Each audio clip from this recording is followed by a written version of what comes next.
the turnover you get for Sidekicks is way more than the turnover you get for Challengers, because kids age out of that section.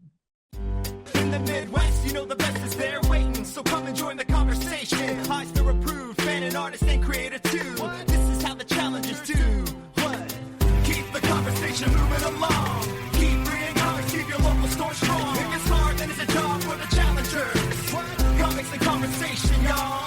From Challengers Comics and Conversation in Chicago, this is Contest of Challengers, a comics industry business podcast with Patrick Brower. Patrick Brower. Patrick Brower. Patrick Brower. Patrick Brower. Patrick Brower. Patrick Brower and W. Dal Bush. W. Dal Bush. Dal Bush. Del Bush. Dal. Del.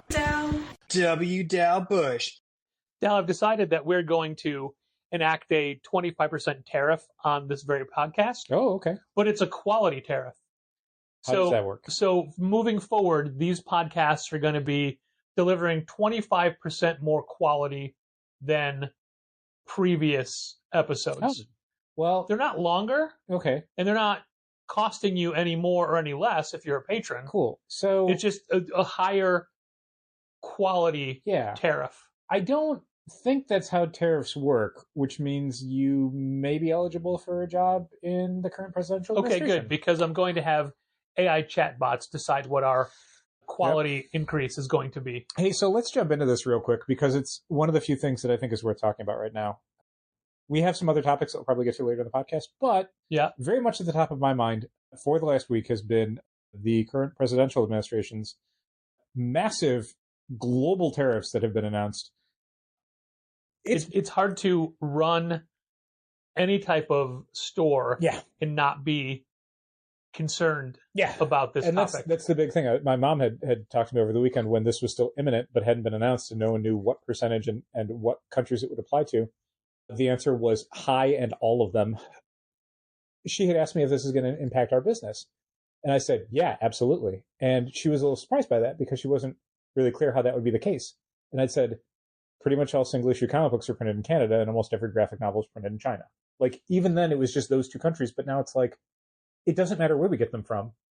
They're almost all printed overseas and they can't. And even the ones that are printed here in America get their paper from Canada. So the costs are going to go up on everything. And that's, for business, terrifying because we can't plan for anything. We have no idea what books are going to cost in a month, 6 months. I don't know if the things that we're seeing now, if they're going to be able to hold at those price points. Publishers are completely screwed because they've budgeted out for the next several quarters and all of that stuff has changed overnight. Yeah.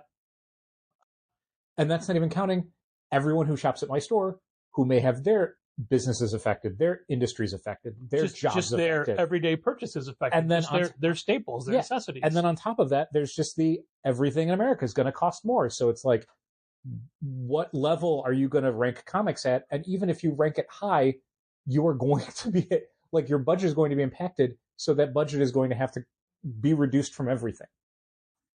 It's real bad. And much like the international stock markets, it's pretty much as bad financially, the outlook, as it has been since March 2020, which was the last time where this is like, oh shit, I don't know how any of this works anymore. Yes, but March 2020, there was very specific external reason for that. Now there's a very specific internal reason for it. Yeah. Mm-hmm. Yeah, no, it's just one of them was something you couldn't predict or defend against. And one of them should never happen. This is just one person doing it. Yeah, it's insane and it's horrifying. And we've spent the last few months as business owners and Americans terrified about what the whims of one person could do financially to literally our existence. And now we found out, and it's real bad. And yeah, for anyone who is curious about how this is going to affect challengers, like, assume badly. Like, it all depends on how long it lasts and what the off-ramp is for this. Yeah, it's real bad. And everything in comics is going to cost more. And it's terrifying because there's nothing we can do about it. We're just hoping that a fever somewhere breaks and things can sort of get back to the generally good track they were on for the last, 6 months. It would be a shame if all of that had to stop because of tariffs. I was reading something on, I think Polygon had talked to board game manufacturers and Gamma, the trade organization for the games industry. And if you think it's bad for comics, it's a million times worse for games industry. Is it? Yeah. RPGs, CCGs, board games, all of that stuff is printed overseas. Oh, of course, yeah. They're usually months. What about Pokemon cards? Months and seasons out on their production schedules, which means like some of these things, they are already locked into manufacturing, and it's like now to bring them into the United States is going to cost them a disgusting amount of money, like their profit margins. People who ran Kickstarters, who basically took all that money from people for a specific price point, have now found out when we're bringing this Kickstarter in now, we have no profits, or we have substantially lower profits, which means the thing we were going to do next, we can't afford to do now because that money is just going to get sucked up by the U.S. government, which is not going to spend it on any services for U.S. citizens because they cut all those. And then, like, basically there's already companies that are like, we had a project, we cannot afford to do that project now, we're probably going to end our business. Like, that's how bad it is in the games industry. Like, this is already extinction level event for them. Wow. Yeah. So that's how that's all going the last few days. Over the years, when we occasionally Happy 17th anniversary. say something political on a social media page, there are people who have a differing opinion who immediately come out and say, you know, keep politics out of your store, keep politics out of comics, to which we would ignore because it's our store and we do what we want.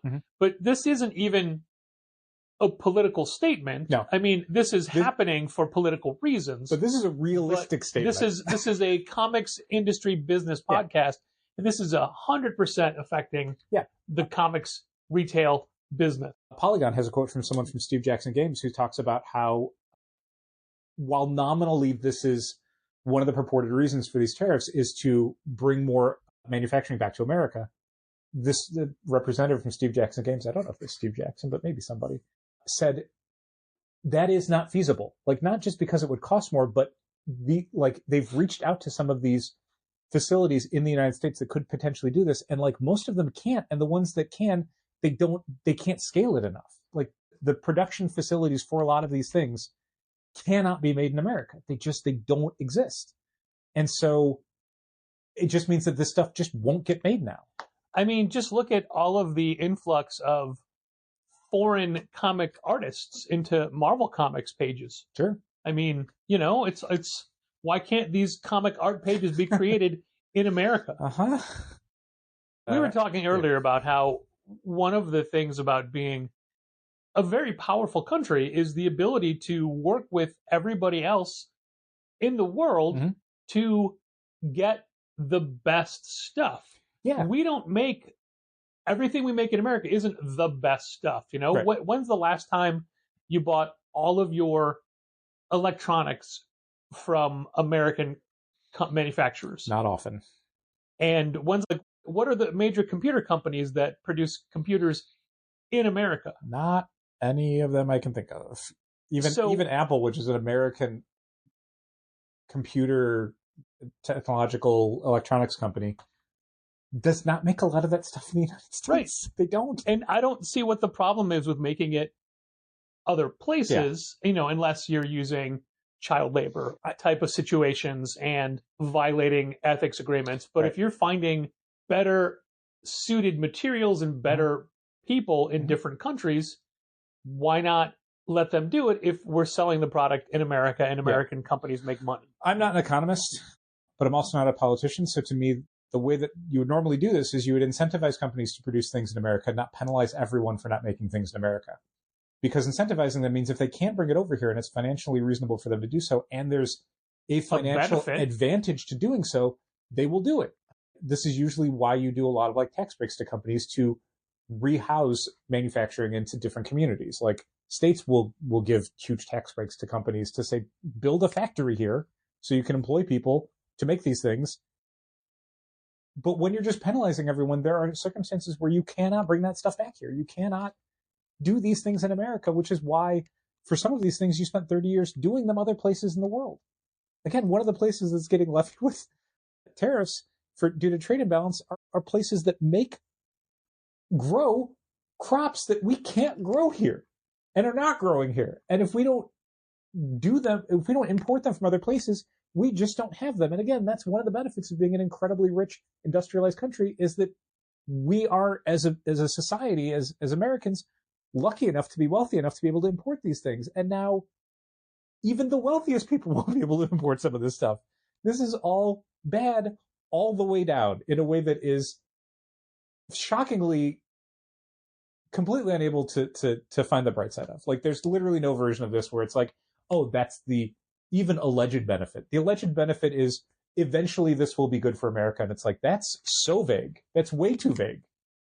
Yeah, I have to cancel immediate plans. There's a lot of comic creators who are in town next weekend for C2E2, and I was planning to hold my annual Bengal tiger dinner party, and now I can't source an American Bengal tiger. What are we going to eat? Oh, okay. I mean, my question is going to be, is the Bengal tiger like a guest, or, oh, no, it's the meal? Yeah. Oh, okay. Okay. I'm very glad I was never invited to that party. Why are you just trying to cover that? You're always invited to the party. You never go because it's a party.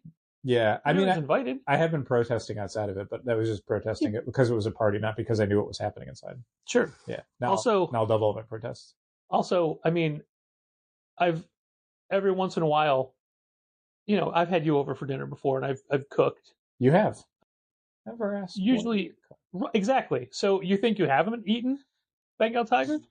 You haven't. I'm not wasting that on you. You know how expensive that is? I have a child's taste. But I would cover it in like barbecue sauce. You definitely ate a yak steak without realizing it. It was fine though, right?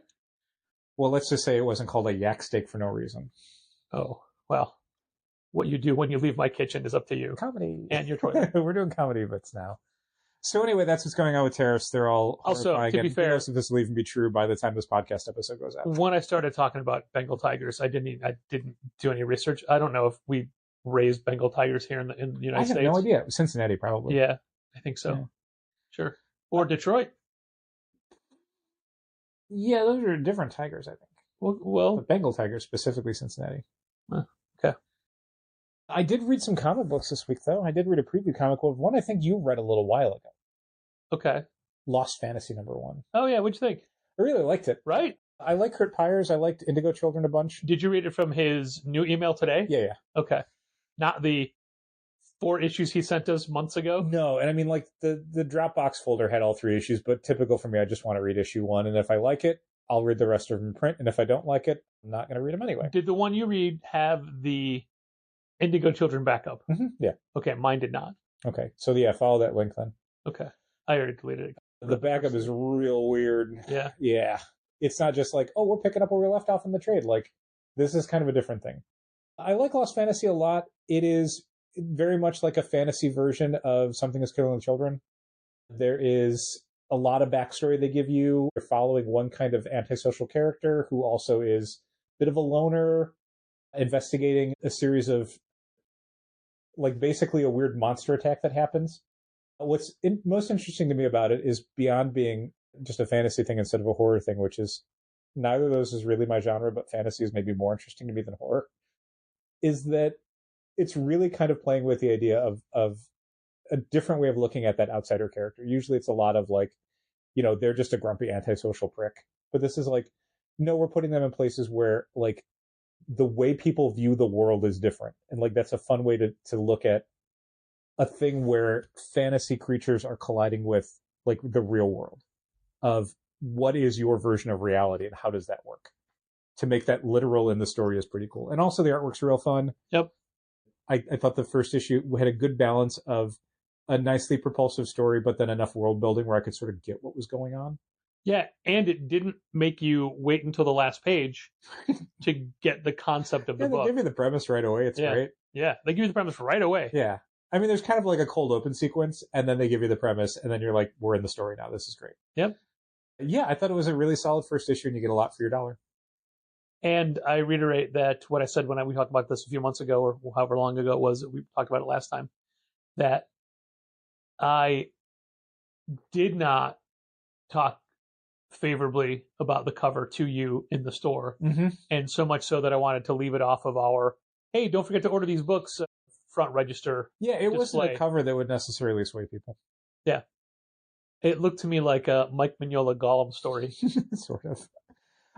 But to be fair, that exact scene is in the book. Yeah, it's a thing I think about sometimes. However, let me finish. Yeah. I was completely wrong, and the book is excellent. Yeah. But that's the thing I think about sometimes when we look at some of these first issue covers. Like we talked about it, I think, with The Hive, where it's just a terrible cover. It conveys almost nothing about the story. The Hive cover, I think, is a striking graphic image, and I like it out of context of the book.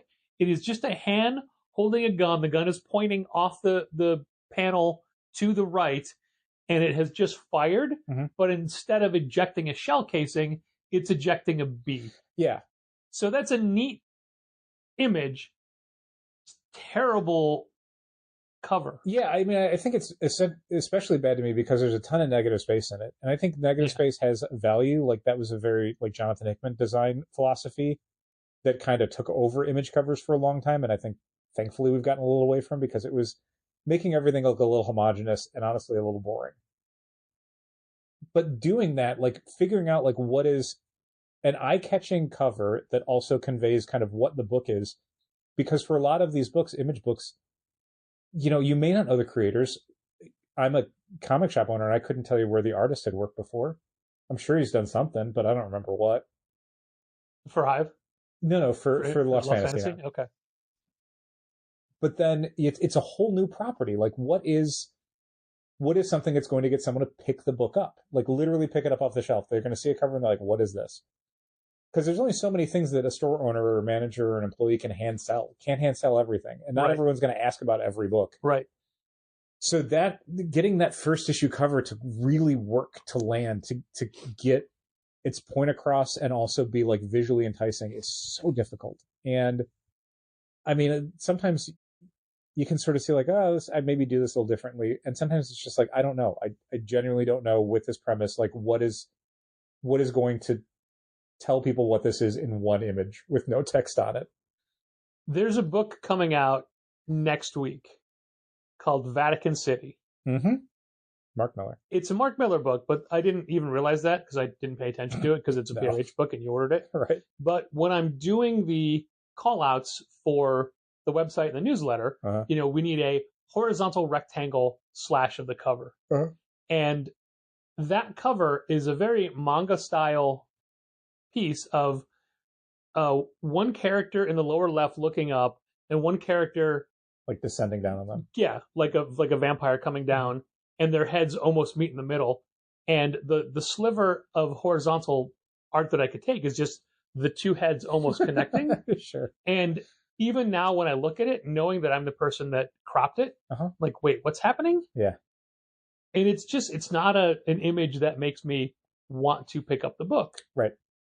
Also, I fully admit that I don't even glance at anything Mark Miller's involved with anymore. There's no reason to. There was a point where I read all his books, but I just got tired of them. There's a reason why that guy was one of the loudest voices saying, like, Marvel should do another, like, Old Man Logan or whatever, because he desperately needs it. Yeah. Like, his Netflix deal, I don't know if that's still going. I assume it's ran out. They produced a couple of things. One of them was a gigantic bomb, and the other one I don't think anyone ever watched. I think the thing that was most successful for them was the French cartoon for MPH. Maybe. He's not working with the biggest names in comics anymore, art-wise, because I don't think he can afford them anymore.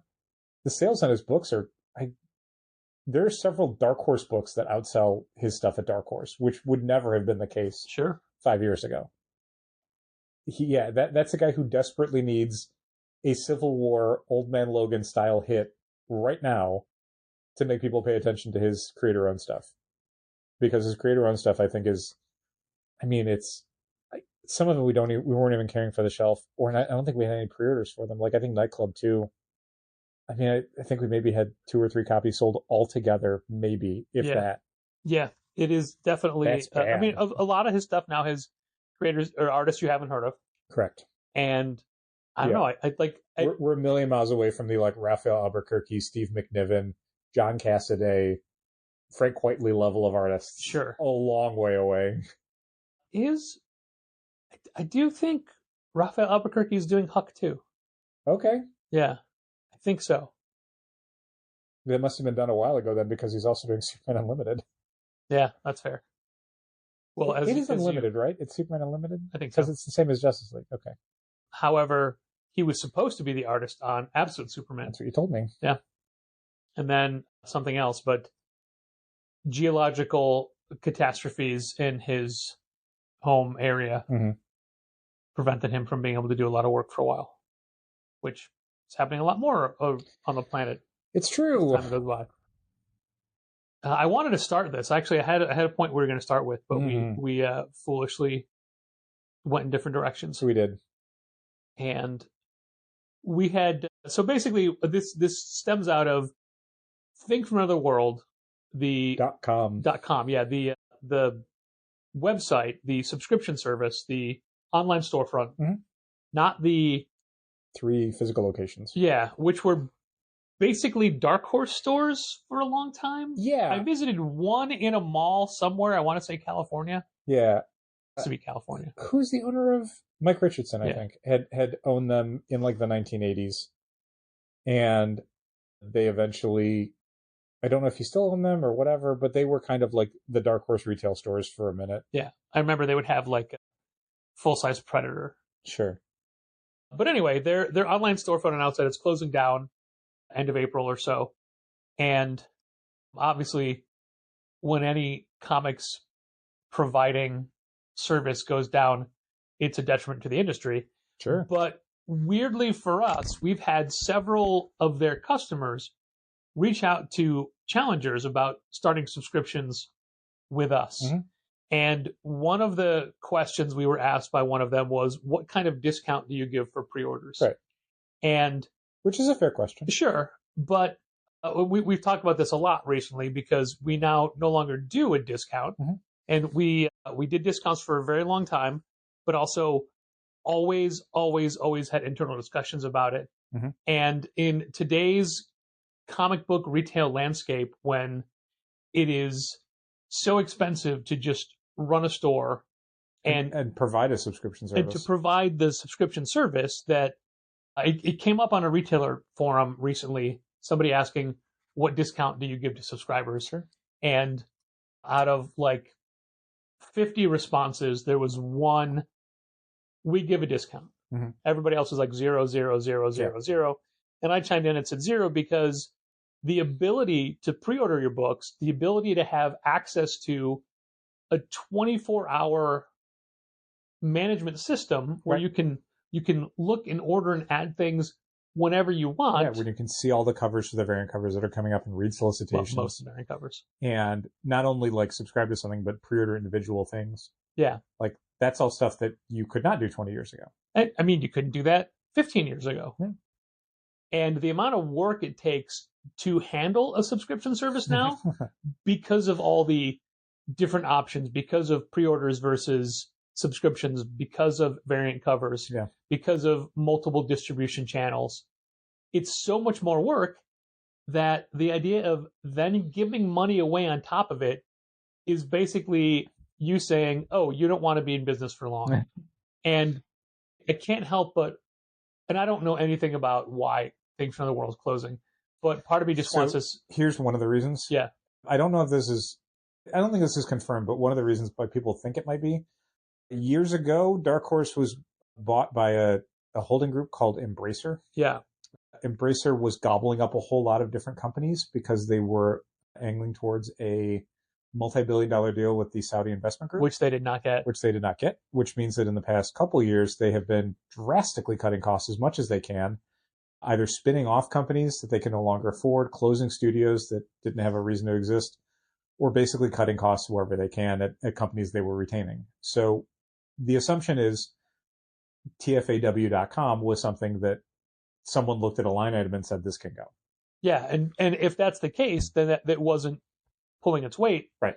And maybe... Basically, why is a publisher running a consumer-facing subscription service for other publishers? Like, this doesn't make any sense. But also maybe a reason is it wasn't making money, and maybe that's because they were giving discounts. Possibly. I never even looked at that website, I'll be honest with you. So, I mean, like, no offense to them, but it just wasn't on my radar. I wasn't looking for a Seattle, California-based online order portal. And to your comment earlier about people just naturally assuming there's a discount or Sure. asking.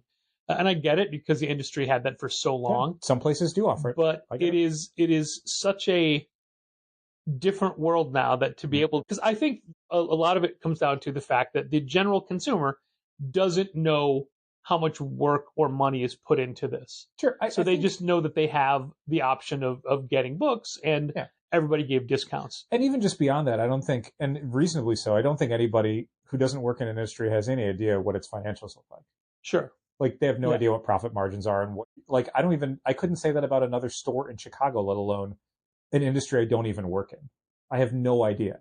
Yeah, but you at least know, you can guess at their expenses. Sort of. I mean, you run one retail place, you can kind of make assumptions about other retail places. But yeah, the ability to offer that sort of discount now in 2025 is just, it's nowhere. And it's certainly, from the outside, I think if you're looking at places like DCBS or Midtown, and then you're looking at like Challengers, which is one store in Chicago, like right. The ability to offer discounts is going to vary drastically between those kind of two wildly different retail experiences and online experiences. Even the growing number of in-store customers that want invoices, which we're happy to send out, sure, that still adds extra time it does to a transaction that you wouldn't get when you're just ringing somebody up. Or mail order it's easier now, though, thanks to Brian's addition of a button that just, well, it always did, but now there's two different buttons to send out invoices. One that sends it to kind of a holding pattern where we can make adjustments, adding bags and boards, adjusting shipping totals, removing things or adding things as necessary. Or one button that just immediately emails somebody. So if it's like a local pickup person, I don't have to do anything. So I can just go, oh yeah, let me flag this person and then hit invoice and email and we're done. And then I just move on to the next person. But still, when they pay for it, that has to get, a packing slip has to be printed out, that has to get bagged up, and that has to be, specified that it's been paid for. And then eventually when they come to pick it up, we've got to log it out as being picked up. So yeah, there's absolutely additional steps. When you say we have to log it out from being picked up, you mean more than just you and me, right? I do. Okay. I mean, everybody. Just checking. It would be nice. And then when you add the amount of work it takes for mail order customers. So imagine doing all that work and then giving them a discount as well. Yeah, it reached a point where it's like, this doesn't make any sense. Yeah. Which we've talked about ad nauseum. And I'll use this opportunity to once again bring up something that I think I've posted on the Managed Comics. They have a little, like, you can submit an idea thing and people can vote on it. I don't know if that's still active or not. It looked like the last ones are pretty old.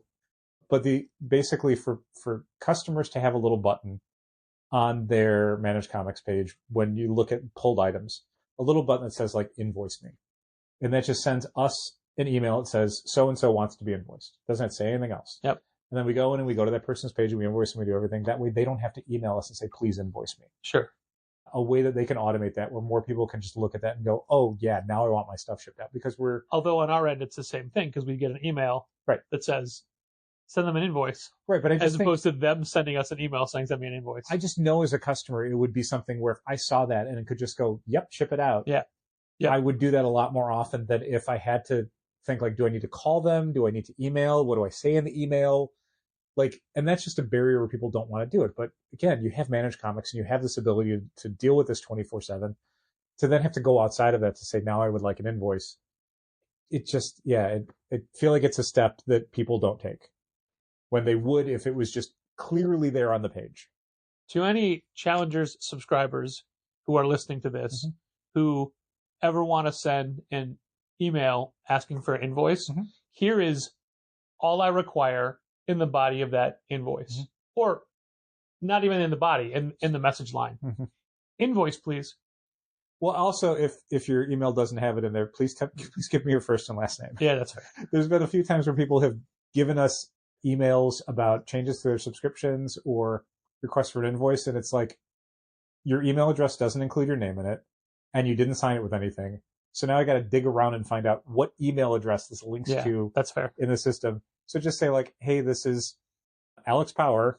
I would like my book shipped at. And I would say, you might get an email response, or you might just get an invoice in response. When it's me working, they just get the invoice because that's the response. That's the acknowledgement of we've read your email. I was going to say something. I forgot what it was.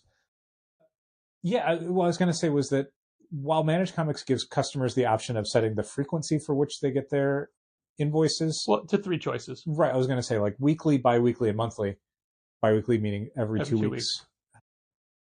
It would fortnightly. I know there's people who want it on a different schedule net or no schedule at all, where they might say like, if I see something that's out this week that I want, maybe I want my stuff sent out. But if I look at the amount of books, I don't think it's that much. Maybe I want to wait another week or two. So shipping, hits me less. And there's a thing I really want to read that week.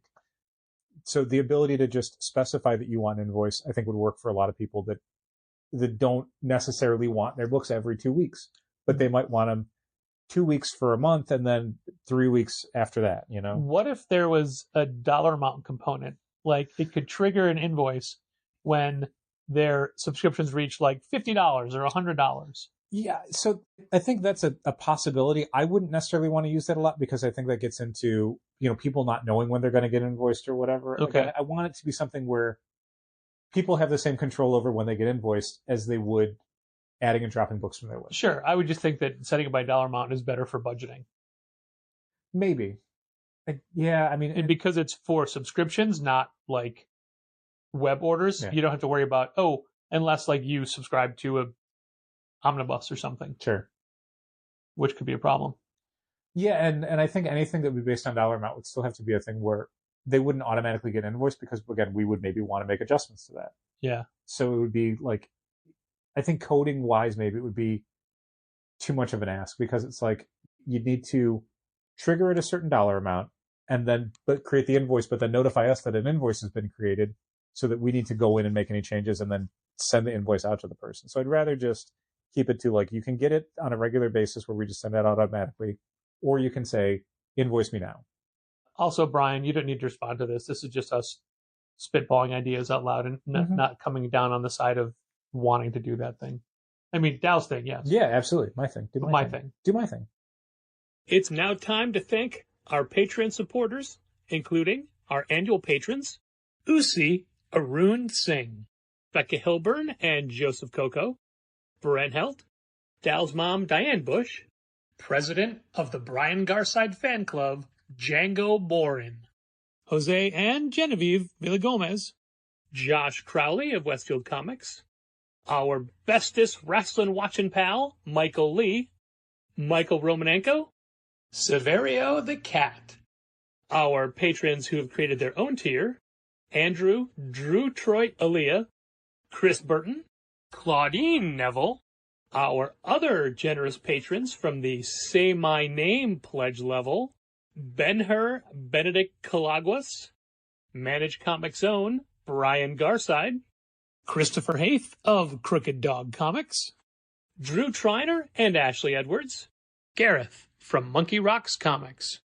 my brother George Brower, Heidi D., Ollie Aitchison, Jacob Sorelli of Kamikaze, Josh Trigg, Mark Hammond of Oh Yeah Comics, Margie, Keith, Logan, and Malcolm Springham, Matt Armstrong, Mitchell Davies of All-Star Comics in Melbourne, Australia, Morgan Kaiju Perry, Nicholas Fenner, my longtime pal Robert Burns, Ron Payne, Sean Bowers, Tad Eggleston and Johnny Williams, Thomas Nagovin of Century Guild, Walt Grogan, Walt's Comic Shop from Berlin, Germany. And if you want to hear your name thanked on this very podcast once a month, head over to patreon.com/challengers and pledge at the $5 Say My Name level. And a big thank you to all our other patrons at the various other pledge levels. So just to sum up from the polls list, we talked about this a lot before, but recently we've been getting more people subscribing. And when they occasionally ask, like, oh, is there a discount for pre-ordering?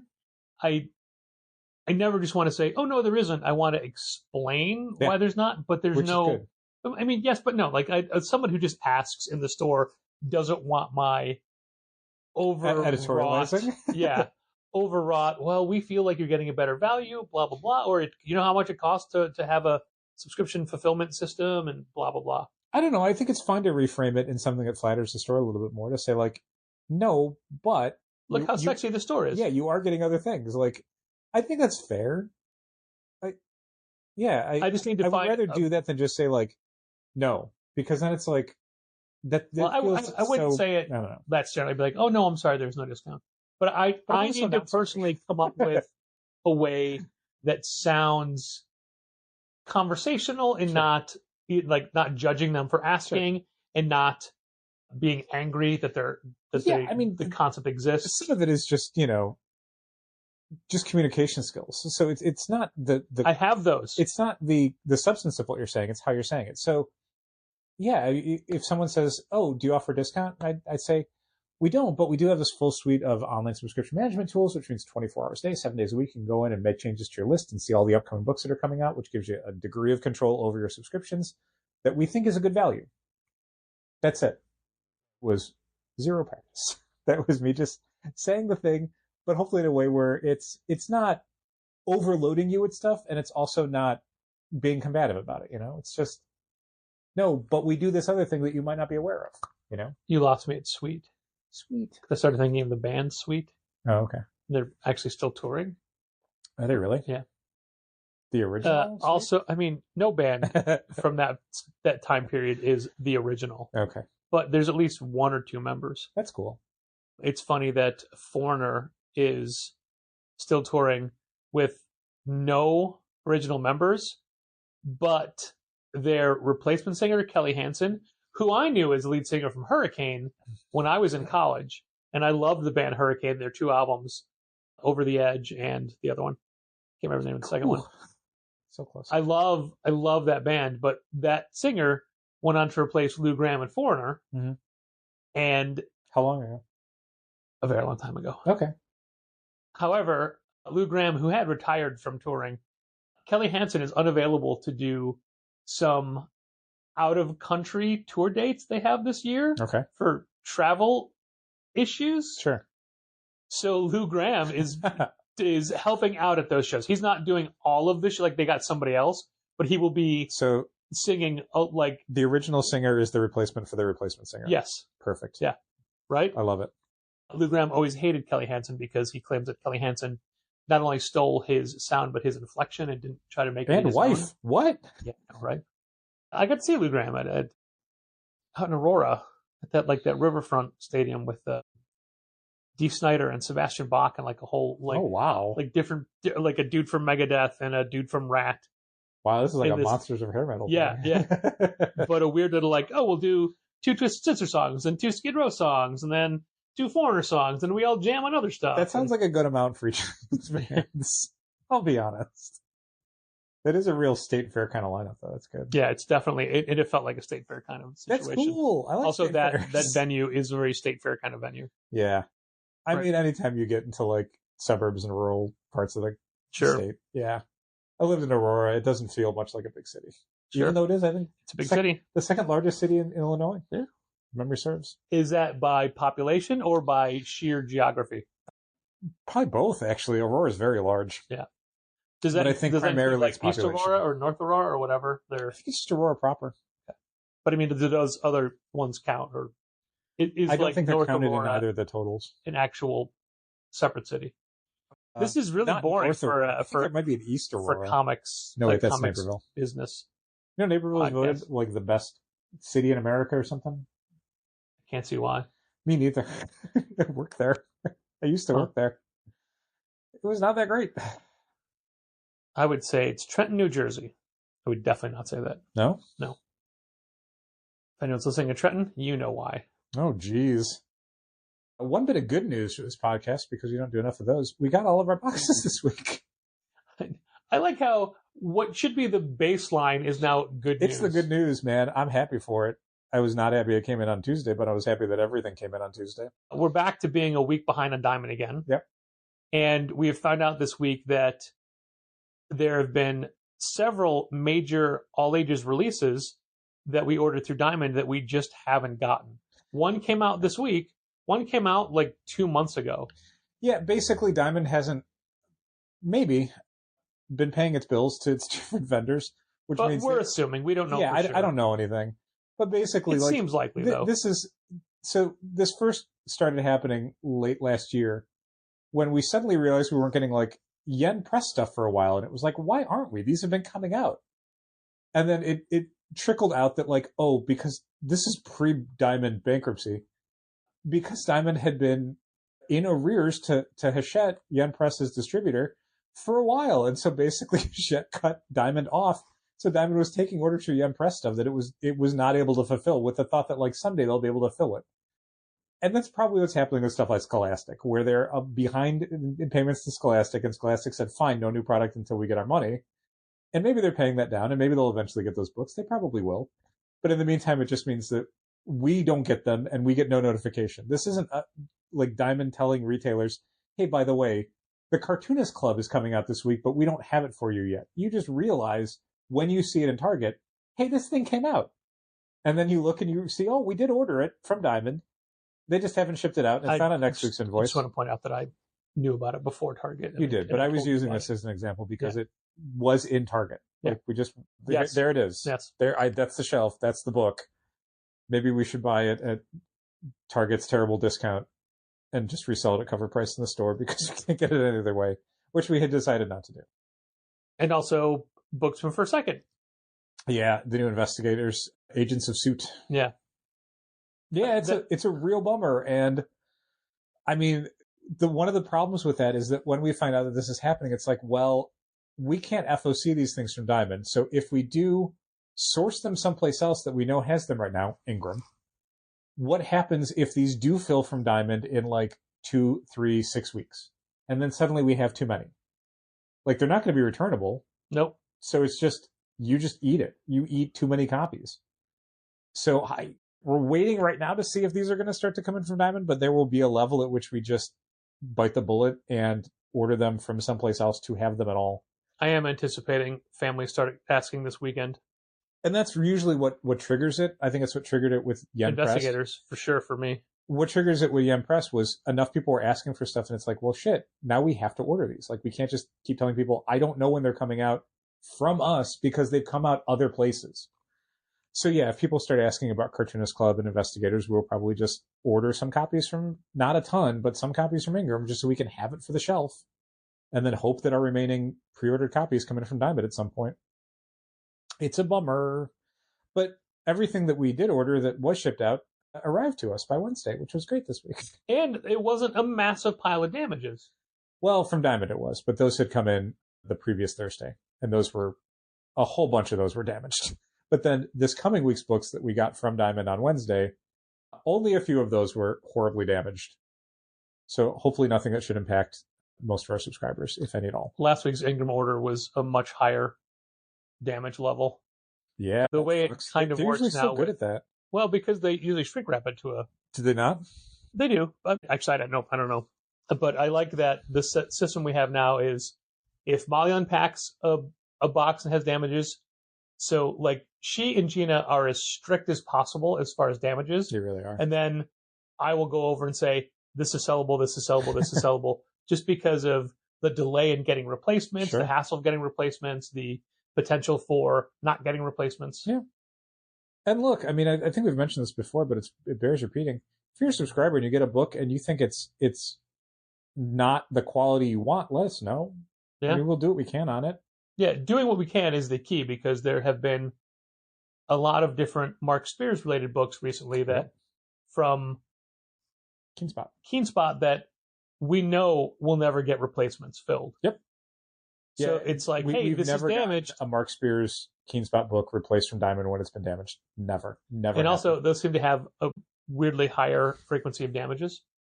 Yeah, I guess maybe maybe it's because we don't get enough of them. I don't know. I feel like we get enough. It's just frustrating because oftentimes back, even when Diamond wasn't in the situation they're in now, when somebody would special order of a weird cover of a book we don't carry and it would show it damaged, they're like, "What, can you replace it?" I'm like, probably not. Right. But that's not their fault. Like they don't get the book they want. Yeah, although I mean, the other part of my brain is like, look, I understand. Like, I don't want to get damaged goods or whatever, but there's a difference between getting a damaged like statue where all you're doing is looking at it versus a damaged cover to a comic where story inside's You can fine. still read it. I know. Story's still good. I know. Like, it's one thing if it's missing pages. Like, we will pull that stuff. We don't sell those. But if it's just like, there's a crinkle on the corner, there's some subscribers that we know that we can just pull it for because we don't know how long it's going to take to get a replacement. We don't know if the replacement's going to come in better shape. And they just want to read it. So it's like, why am I holding this back from them? And I'll point it out. I'll be like, look, this thing's not in great shape. But certain customers, they're like, I don't care. Yeah. I would be that person. Same here. I usually take a damaged copy if that's all. Like if we have one damage from of a book that I'm getting and we're selling as well, I'm like, I'll just take that one and I have to report it. Sure. This is a situation of a thing that has happened before that you and I talked about recently, but I noticed with a couple of new subscriber signups yesterday, one of them was down for Sister Imperator #2, which comes out next week. Well, yes. But the starting date for their subscription was after that. So that's always been a weird thing with how Managed Comics relays that data on the administration side is you'll see a title on someone's subscriptions that'll say Sister Imperator #2. But the release date will be or the start date will be after #2 comes out. Right. Because basically what you're seeing is they have a subscription to Sister Imperator. And the next one that's coming out. It always says 2 because that's the next one that's coming out. But it won't trigger to pull from them until after that date that's down. But also, which would be 3. You're telling me that when they log in on their side, it shows they're starting at 3. So it's showing us that it starts at 2. I guess I should do that. I should go in and add some things. Yeah, see what it looks like. Yeah, because then it's confusing to me to be like, wait, did it allow them to order 2? No, they start at 3. Do they think they're getting 2? It should show for them that their subscription doesn't start until after 2. Yeah, and also it wouldn't let them sign up for 2. The button would be grayed out. Correct. So I don't know.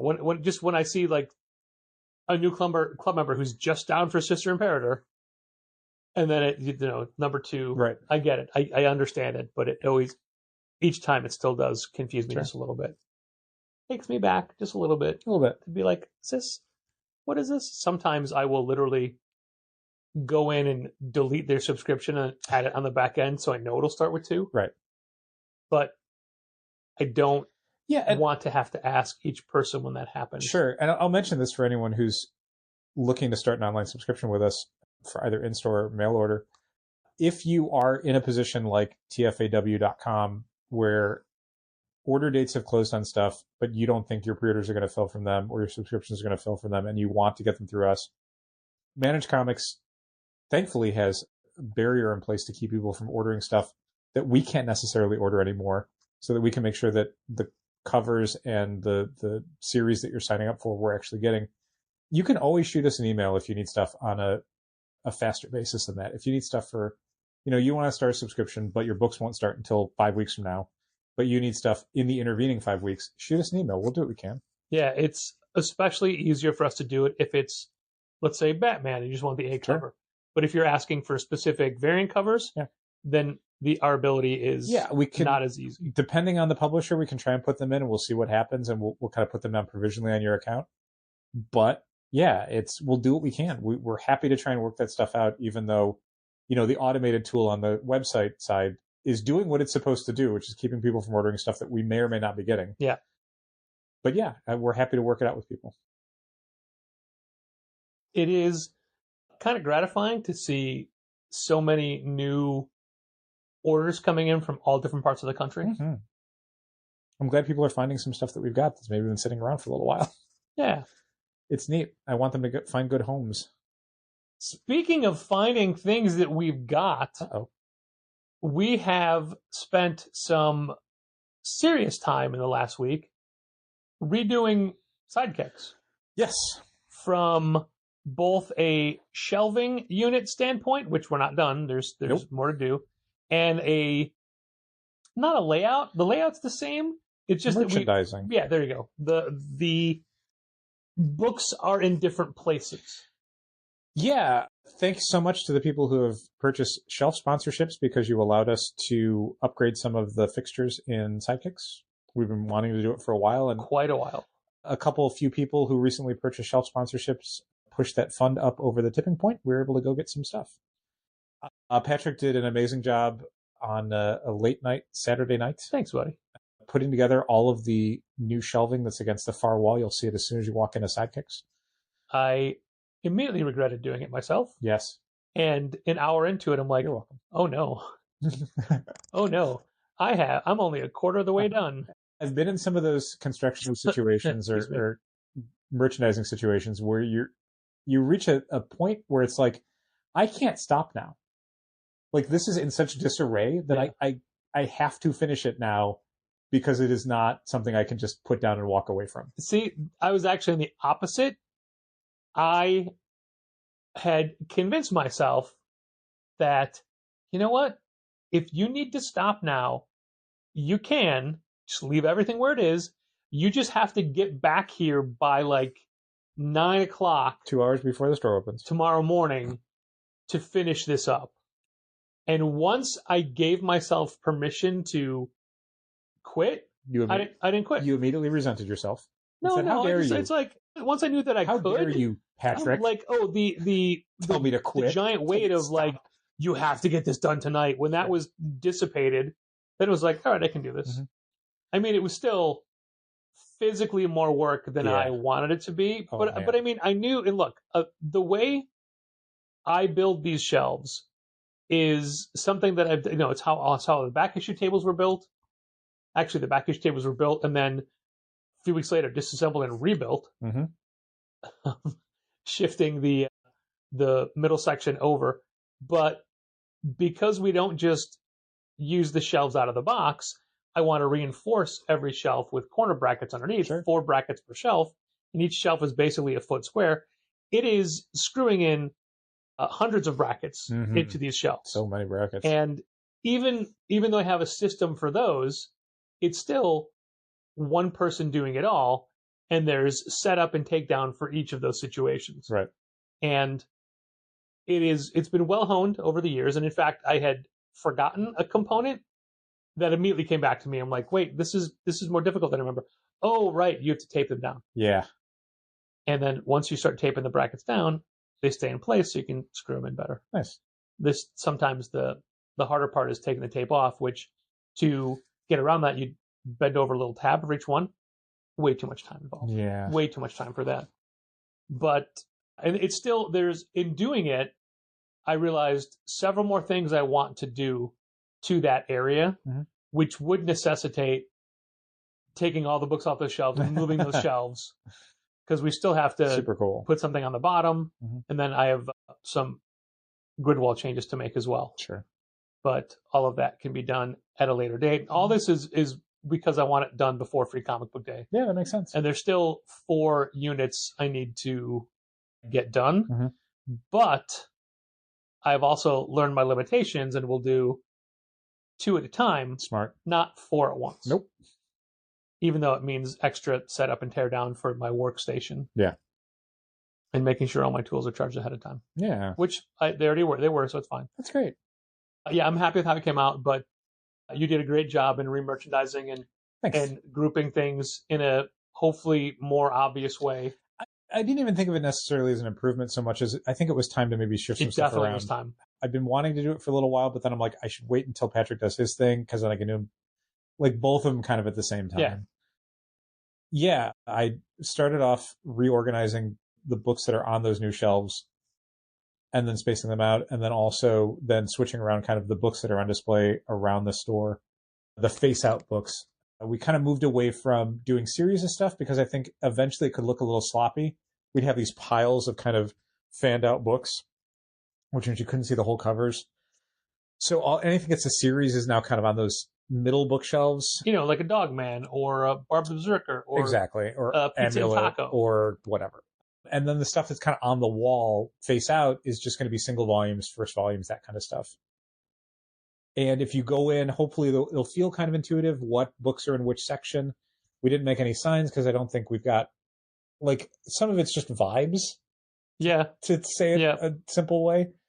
Like, it's not a hard, like, this is mystery, this is crime, this is whatever. Because they're kids' books, they kind of don't have those definitive genres. They usually play around with a few different things. It's for children. So it's not going to be some of the major, horror kind of doesn't mean the same thing for a kid's book that it means for an adult graphic novel. If we were making signs, I would just call it scary. Yeah, so there's just spooky stuff. Spooky is the way I would go with it. There's spooky graphic novels. And, stuff with witches and stuff with kind of actiony stuff and stuff that's more kind of grounded, coming of age comedy sort of stuff. Sure. We've got what I think is a good kind of diversity section and a good LGBTQ section, and then some real younger reader stuff. So we may eventually do signs and stuff. There's a part of me that really wants to take a look at all of the alphabetical books that we have spine out and really kind of break those down into the same categories and really try and create something that isn't just a straight alphabetical kids graphic novel section where everything is like, these are the spooky ones. These are like the sport ones, the junior high, middle grade reader one, like that sort of stuff. I mean, set in junior high. Yeah, exactly. So, but that's such a bigger project, and that kind of goes along with the, like, I want to redo all the manga stuff with, like, I have no idea how long it would take me to even figure that out, let alone actually do it. Yeah. So it's on a list in my brain of things I want to do. I don't know when it's going to get done. Yep. Or honestly, if it's going to get done. It may just be a thing of, like, I wanted to do that, and I could never figure out a way in. It's funny to me that Sidekicks, which is the newer part of Challengers, even though it's 12 years old now. Mm-hmm. It's old enough to be reading in Sidekicks. That's right. Is the one place we've reorganized over and over and over again. Yeah. And like, A, it's because we always have better ideas. B, because it's so small, I feel like it's the thing we can change. It's way easier. Yeah. To just decide, like, oh, the bookshelf should be this way, because it's like, well, there's 6 of them. So it's super easy. Yeah. And the other thing is that, and one of the reasons why I desperately wanted to rearrange and remerchandise where the books are is, like, turnover you get for Sidekicks is way more than the turnover you get for Challengers, because kids age out of that section. They might only come in to Sidekicks 10 or 12 times in their entire childhood before they're either not doing graphic novels, they're reading older stuff like manga, or they move out of town, as opposed to adults who, we may see an adult shopper 12 times in a year, if not more. Yeah. So changing things around is fine, because it's like, it's not like you're confusing the children. Like, they don't know where anything is to begin with, and you might be dealing with a whole new group of people. Change things up and make things look a little different without the worry we would have in the store of, like, oh man, people are going to have to retrain themselves on where everything is. With Sidekicks, it's just, we have to retrain ourselves. I was going to say, we're the people. That's it. Well, anyway, I think it looks good. I think you're right. I hope people start to buy some stuff off of those new shelves. Yeah.